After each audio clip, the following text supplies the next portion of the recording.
Welcome to the Holistic Health and Weight Loss docu-series, where you will be getting holistic strategies and systems to uncover the root cause, transform your health, and lose weight. My name is Pamela Pedrick, and I am a registered nurse and a certified health coach, and I am the creator and the host of the docu-series. It is my pleasure to bring to you featured experts who are industry leaders in health and wellness, and they will be giving you their holistic strategies and systems to help you to uplevel your health, get to that root cause, and lose excess unhealthy weight. They will be sharing with you their go-to strategies and systems that they teach their own clients to help you.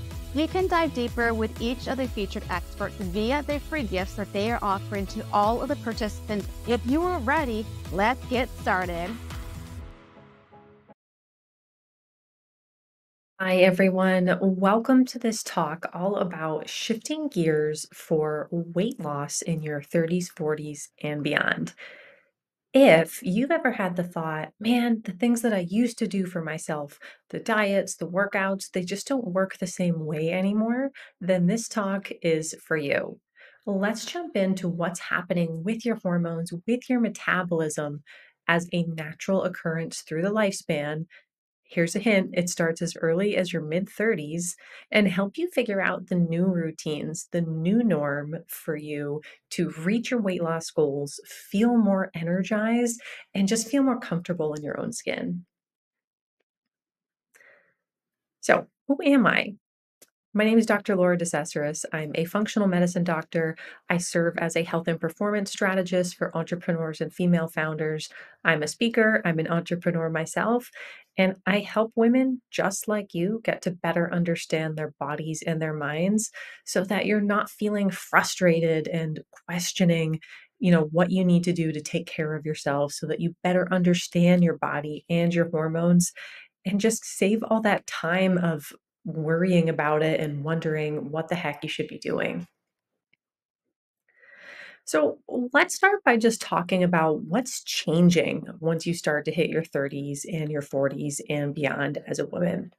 Because I think the frustrating thing for a lot of you is you kind of get this generic advice from doctors that says just eat less and exercise more when you want to lose weight. And we're all here because that's never been helpful for anyone ever. Am I right? So I like to think about this in terms of what's the power of perimenopause because we've been brought up to believe that these hormonal shifts, these hormonal changes are bad. It's something to avoid. It's something frustrating, but it really is a natural transitional part of our lives as women. And what the key is we need to better understand them. We need to understand what's happening so we can make those adjustments accordingly. So, some things that we're going to dive into, we're going to talk a little bit about changing sleep, your stress, your blood sugar, your thyroid, and other hormones that can interfere with your weight loss uh, uh, in efforts. And of course, looking at a muscle centric approach to metabolism. This becomes so important as we age, not just for weight loss and metabolic health, but for our bone health, to reduce risk of falls, to improve our mobility. So, muscle really is the organ of longevity. And so, we're definitely going to talk about that as well. In case you're wondering, Laura, how do I even know if my hormones need support? How do I know if they're even changing? How do I know if I'm even in perimenopause? I get that. And while unfortunately there's not one lab test that says, hey, congratulations, you're in perimenopause, there are changes that we can start to pay attention to that kind of cue us into the fact that hormones are starting to shift, right? So, sometimes when we're in our late 30s, even to our 40s, maybe you notice that you almost start to develop PMS again. You thought that was over with after you were a teenager, and here it comes back around. Or your periods are changing. Maybe your cycle length is changing. Your period's getting heavier. You're seeing some spotting. Maybe you're dealing with a lot of mood changes, anxiety, irritability, waking up in the middle of the night, brain fog, not feeling as sharp as you used to. Maybe you're noticing that your hair is thinning or it's falling out more. It's changing texture, changing quality. Maybe you've been waking up at night feeling hot with hot flashes or night sweats, or just waking up somewhere between 2 and 4 a.m. and feeling like it's really hard to fall back asleep, which gets really frustrating after a while. Maybe your sex drive is low, you have low motivation, low drive. You still push yourself to do those things, but it's a little harder. Or maybe you're noticing in your annual physical, your cholesterol levels are creeping up. Your thyroid levels are still quote unquote normal, but they're changing as well. All of these are little subtle signs that your hormones have started to change. And there's so much that you can do to help that process, to optimize it, to better understand it.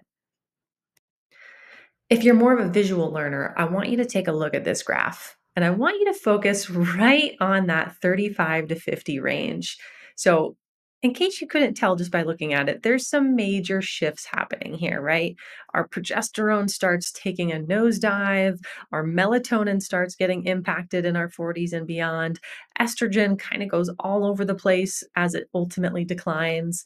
So, it makes sense that if things are changing with our hormones, then things also need to start changing in terms of our nutrition, our exercise, our lifestyle, especially when we have weight loss goals. So, when we're starting to see these hormone changes in progesterone, in estrogen, it's because, we now have more unpredictable ovarian function. They're not quite producing those hormones with the same consistency as they did in our teen years, in our 20s, and our early 30s. A lot of the times, the first change you may see is what's called a shorter luteal phase or a shorter second part of your cycle. Maybe your cycle length starts to creep down from 28 to 30 days, closer to 26, 25, 24 days. Sometimes you might have heavier periods or shorter periods where you only bleed from 1 to 3 days. Whereas when you were in your 20s, it was more like 3 to 5, 5 to 7. And we also see some major brain changes happening here. So because estrogen and progesterone are starting to fluctuate and decline, the brain tries to increase production of two other hormones, LH and FSH. You might have heard of these if you were ever on a fertility journey. They're often measured in relationship to fertility. But as the brain tries to produce more of these to improve that estrogen, what actually can end up happening is we can inadvertently get higher testosterone levels. So now we may start getting symptoms like darker facial hair, changes in our voice, cystic acne or acne along the jawline in our 30s and 40s, things that just make us feel a little more frustrated than we used to. It can also impact our blood sugar system, which we're going to get into shortly. So, even if you didn't quite follow all of that perfectly, I know I'm getting really nerdy here with the biochemistry. Basically, what you need to take away is that things are changing and the body's talking to each other on all these different levels. So while you're coming into this with just what feels like, hey, I want to lose weight, I want to feel a little bit better. If we're not considering what's happening under the hood with all this biochemistry, it can be really difficult to shift that just with diet and exercise. We have to be able to understand what's happening with these hormones so that we can be more strategic about our nutrition, about our workouts, so that we don't do more harm than good to our changing hormones along the way. The other thing that can happen here, particularly as estrogen levels start to decline, estrogen is what's called a great masker. When we have like higher estrogen levels when we're in our 20s, it does a good job of hiding other problems that may be happening with our metabolism. As estrogen starts to decline, these other problems may seem like they're coming out of nowhere, but they've always been there underneath. This is often where things like insulin sensitivity problems, blood sugar problems, inflammation, poorly managed stress, things that we used to get away with when we were younger. Now they're coming front and center, and they have to become much more of a priority in our everyday lifestyle. Which brings us into the concept of adrenal health in perimenopause. Now, you might have heard of your adrenal glands when people talk about stress and cortisol levels. They're these little glands that sit on top of your kidneys. They make our stress hormone, cortisol. They have a couple of other important roles too. They help balance your electrolytes, they help with salt regulation, they help with certain neurotransmitter production, things like adrenaline. But in perimenopause, in your late 30s, in your 40s, and beyond, they also start to take over more hormone production from the ovaries. So the adrenals become really, really important. And you have to think about it now. We're trying to lose weight, which can be stressful. We're adding more of a job onto the glands that deal with stress. And we're typically at a point in our lives in our 30s and 40s where we have higher stress levels than normal. A lot of you may have kids, you may have families, you're trying to save for retirement, you're reaching, higher levels, higher management positions in your career, things that come with a higher stress load.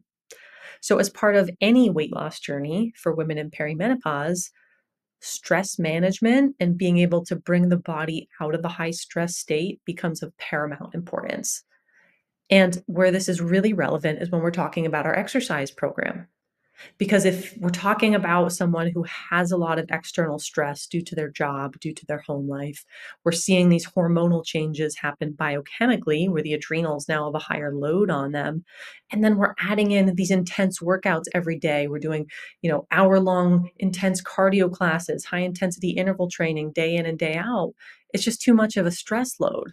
And the body's going to kind of shut down and start storing energy, start breaking down muscle tissue instead of burning fat and building muscle like we want.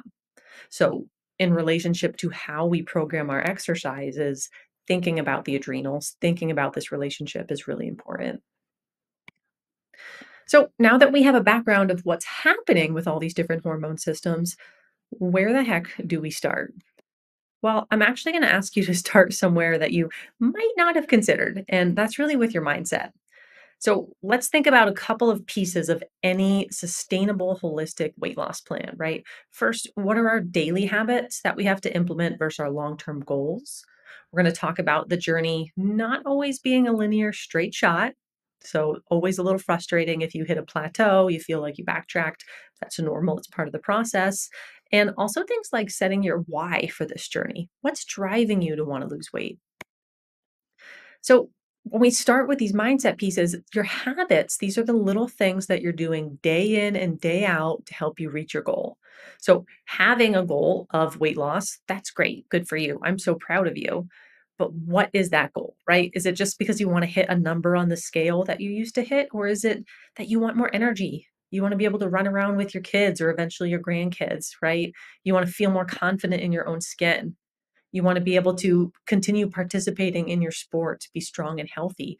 If you make those goals meaningful, then implementing the daily habits, things like the nutrition, things like moving your body, it becomes much simpler to do because it's attached to meaning.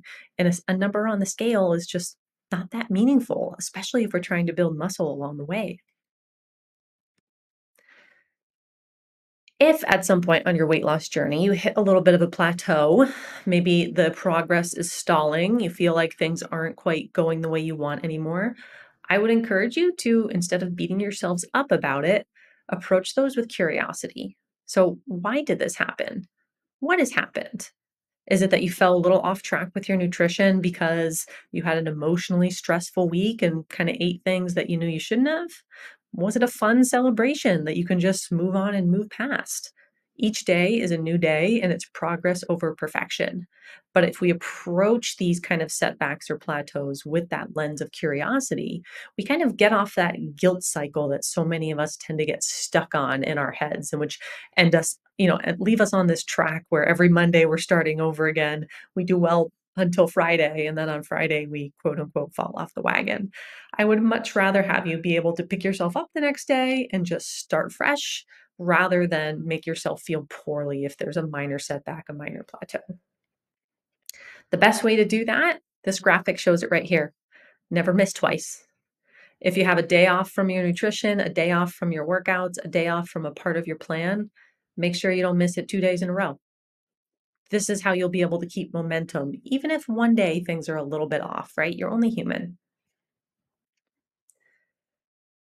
I also think at this stage of life in perimenopause, it becomes super important to audit your environment and those around you, right? So, when you're on a weight loss journey, what's around in your house, right? Like, do you have the things that you need to be successful? Just don't buy the stuff that you don't, right? Making sure that you always have some quick grab and go options that have protein, that, have some fiber in it, that are easy to grab and go. That way that erases the excuse of, oh, I didn't have time to make anything because it's prepped and ready to go. And the last part, and this one's hard, is don't try to convince friends or family members who are unwilling to come with you to do your program with you. You have to be able to stand true to what you want and make the decisions for you, even if the people around you don't get it, right? It's way too common for us to kind of get tripped up and feel guilted into stepping away from our health and wellness plans because someone else made us feel bad about it. But ultimately, you're doing this because it's in your best interest. So you have to be brave enough to stand up for that.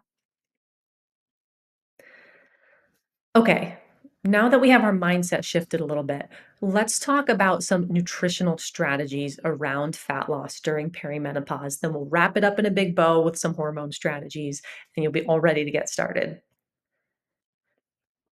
Number one nutritional tip in your weight loss journey, watch your swaps.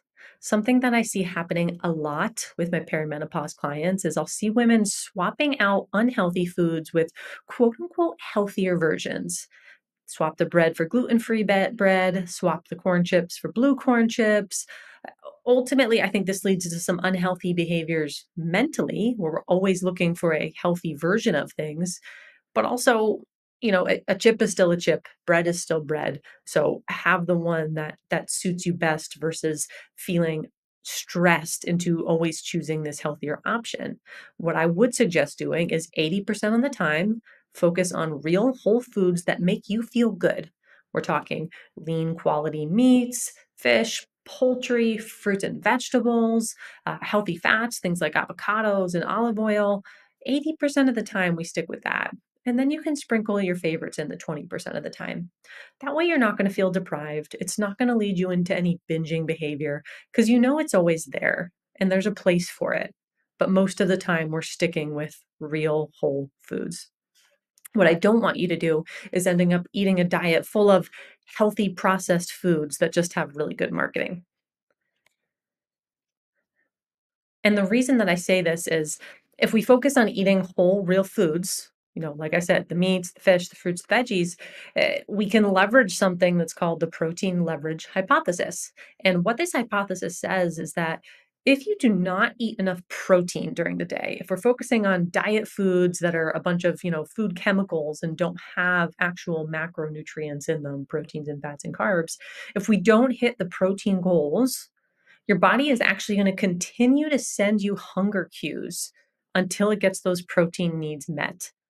And if you're not hitting the protein, if all you're eating is carbohydrates and fat, it's still going to continue to send you those signals. And all of a sudden, you'll be eating way more calories than you need because the body's just trying to get enough protein to meet those energetic demands. When we bring in more protein, when we eat more protein, we don't get those signals. We feel more full. The body isn't continuing to try and get us to eat more crappy food just in the hopes of meeting those goals. So we actually see when people increase the amount of protein they're eating, they inadvertently end up eating less calories, they have less cravings, they have more stable energy, they feel more balanced, and especially when we're talking in a weight loss goal, anything that gets rid of the cravings that helps us stay within our calorie goals is really important. So, I think the biggest favor you can do yourself, in addition to eating real whole foods, start increasing your protein intake. A good starting place is get 30 grams per meal 3 times a day at a minimum. If you're actively trying to build muscle, you're probably going to need more. If you're bigger framed, if you're tall like me, I'm 5'10", I need more than 90 grams of protein to maintain my muscle mass every day. There's lots of ways for you to figure that out. But I think a good starting place, track what you're eating now. And if you're not getting at least 30 grams per meal, that's your starting point. And just start to see how your energy changes. Start to see how all of that shifts for you. By switching to eating all of these whole foods, by having more protein, we're trying to increase the different types of nutrients that help us along to our fat loss goals. We're increasing more of the ones that help us build our muscle and increase our metabolic rate, meaning how many calories we burn at rest. We want ones that supply all of the vitamins and minerals and antioxidants that we also need for thyroid hormone and other hormone production. A lot of the times, these kind of uh, fad diets online, these low calorie diets, they're not nutrient dense and your hormones suffer. That's why sometimes you lose weight, but you feel like crap and you can't stick to it.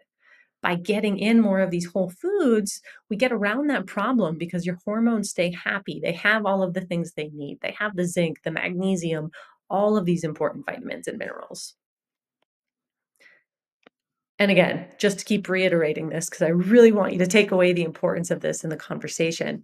We start with protein because when it comes to fat loss, when it comes to changing body composition, protein becomes the most important macronutrient, right?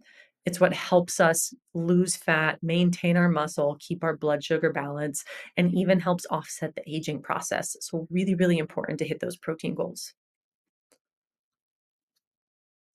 Your muscle tissue, which is what we make from protein, is also metabolically active and it plays a role in hormone communication. So, during this time of hormonal transition, when hormones are trying to figure out their new language, muscle tissue helps with that process.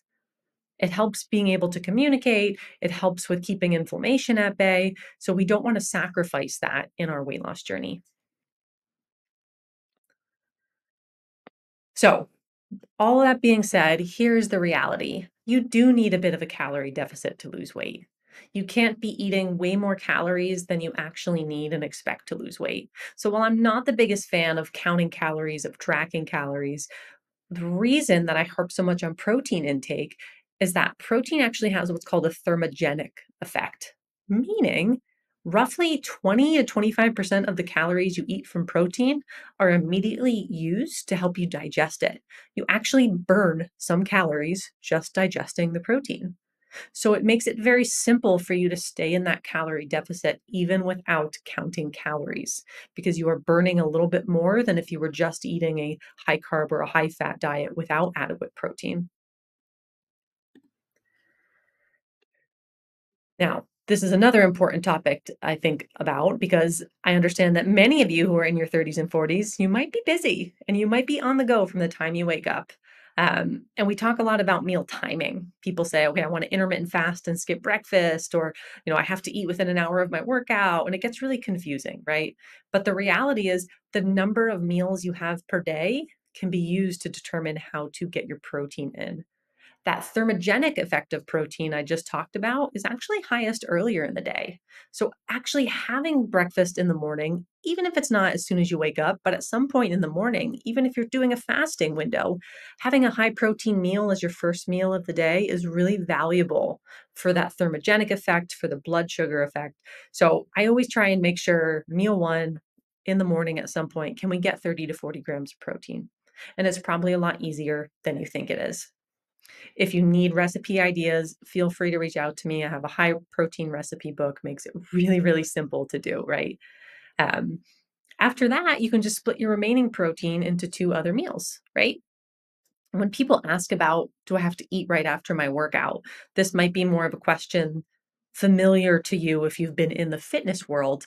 It depends on your goals and your workout effort. If you're doing really intense weightlifting, or if you're, looking to compete in bodybuilding one day, it does become a little bit more important.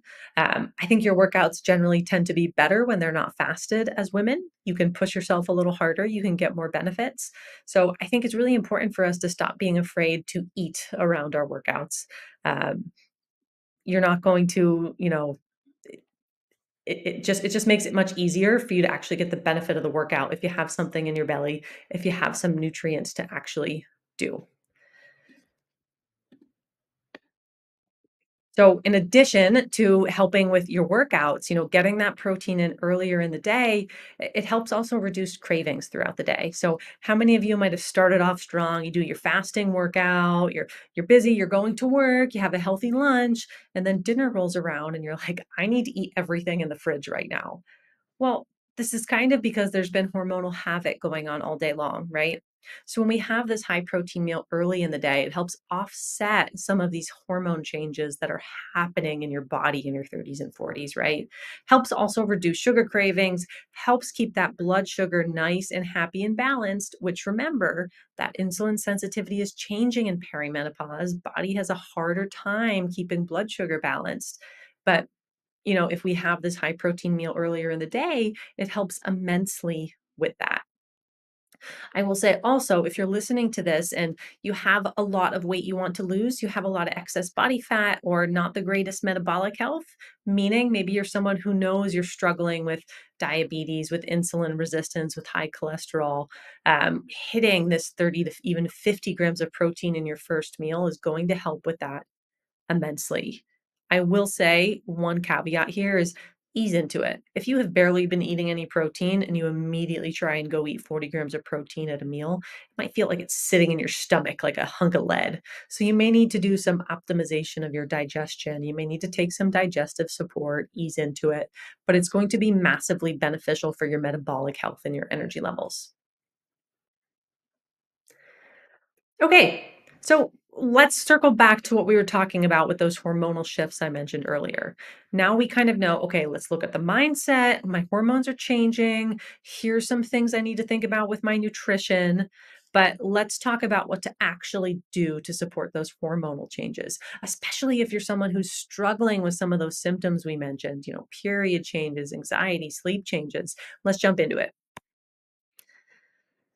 So, I harped a lot earlier about the adrenal glands and how important they are during this time, right? And the reality is, in most of the women I see with perimenopause, there are some cortisol regulation issues. Cortisol's high at night, it flatlines during the day, and this feels like not having a lot of energy through the day and then being wired and tired at night. You want to sleep so badly, but you can't sleep through the night, right?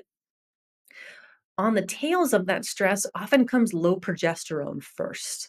And progesterone, we often talk about it just in relationship to our fertility, but it's really important for our mood, for a sense of calm. It's what's called an anxiolytic. It helps reduce anxiety, it helps us sleep, it helps our brain form new memories. So we want that progesterone. So it's really, really important in this time, especially if you're doing weight loss goals. Let's make sure that your cortisol is in check, that your progesterone is optimized, because it's going to mentally help with the challenges that come on a weight loss journey. And it's going to help keep that cortisol, that stress response regulated a little bit better. I also talked earlier about insulin and blood sugar, and I said our insulin sensitivity starts to decrease, meaning it's a little bit harder for us to take our nutrition and put it where we need to. It's a little bit harder for us to eat a big plate of carbs and not send our blood sugar all over the place. So it becomes really important for us to keep our blood sugar balanced. And we do this typically by a plate design where we have some protein, healthy fat, and some fiber. Fiber meaning fruits, vegetables, whole grains, whatever that looks like. We skip the naked carbs, meaning we don't do a bowl of carbs all by itself. We always are pairing it with some protein, with some fat. If you are a data nerd like me, a great way to figure out those meal combinations that work best for you is to do a continuous glucose monitor.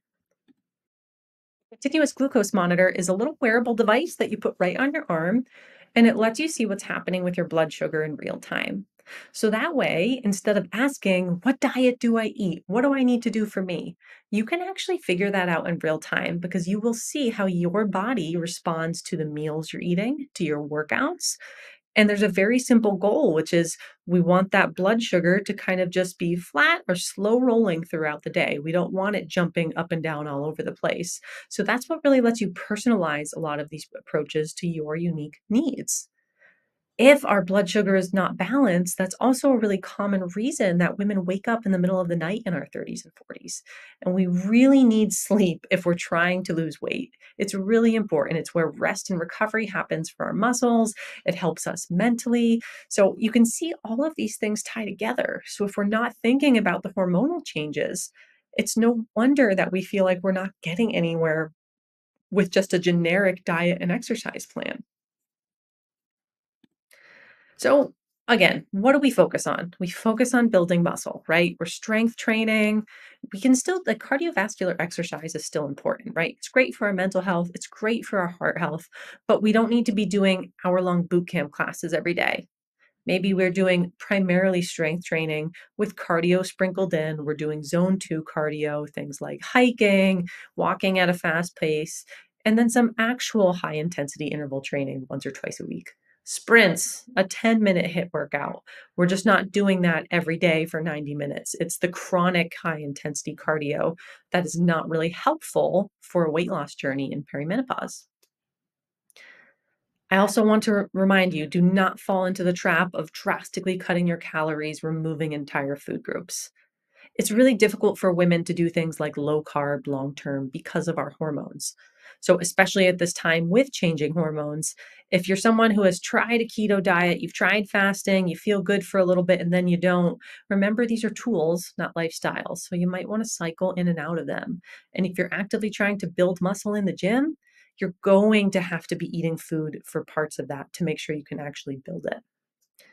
We really want to focus on keeping our stress under control and not just our mental stress, right? Our exercise stress, our sleep stress, our food stress. The more stressors we can remove from our life, the easier our path towards success on our weight loss journey is. We also really want to optimize that progesterone, right? So we're going to get it tested. We're going to keep it optimized. That's what helps us sleep. It helps us reduce anxiety, stay calm and happy in the process, and focus on keeping that blood sugar nice and balanced. If you don't know what's happening with your hormones, I would advise you to test, not guess. Annual testing, while it might seem like an investment in the moment, in the long run saves you time, way more money, and a lot of frustration than just guessing and trying random diets and random things. These are simple blood tests or at home urine tests that you can do that make your life so much easier. And you have more options than I bet you think you do to feel your best. So again, different options that you have here. I'll let you look through these again later. There's some advice for managing your stress response in different ways. I will say if you are in perimenopause and your hormones are not where they need to be, there are different types of supplements. There's bioidentical hormone replacement. These are not things to be afraid of. Lab testing can help you figure out if you're a good candidate, but these can drastically impact the ease with which you undergo your weight loss journey and the ability to make it stick long term so that you don't find yourself in the same place every year trying to lose the same 10, 15, 20 pounds. So just remember change requires change. If you're ready for a new approach to weight loss, if you're tired of trying these things that used to work and no longer do, that means you're probably going to have to change some things in your lifestyle. And I would love if you shifted them to reflect the change that's happening in you hormonally and biochemically. It will make your life so much easier. It will make this weight loss journey so much easier. And I'm here to support you in whatever way you need.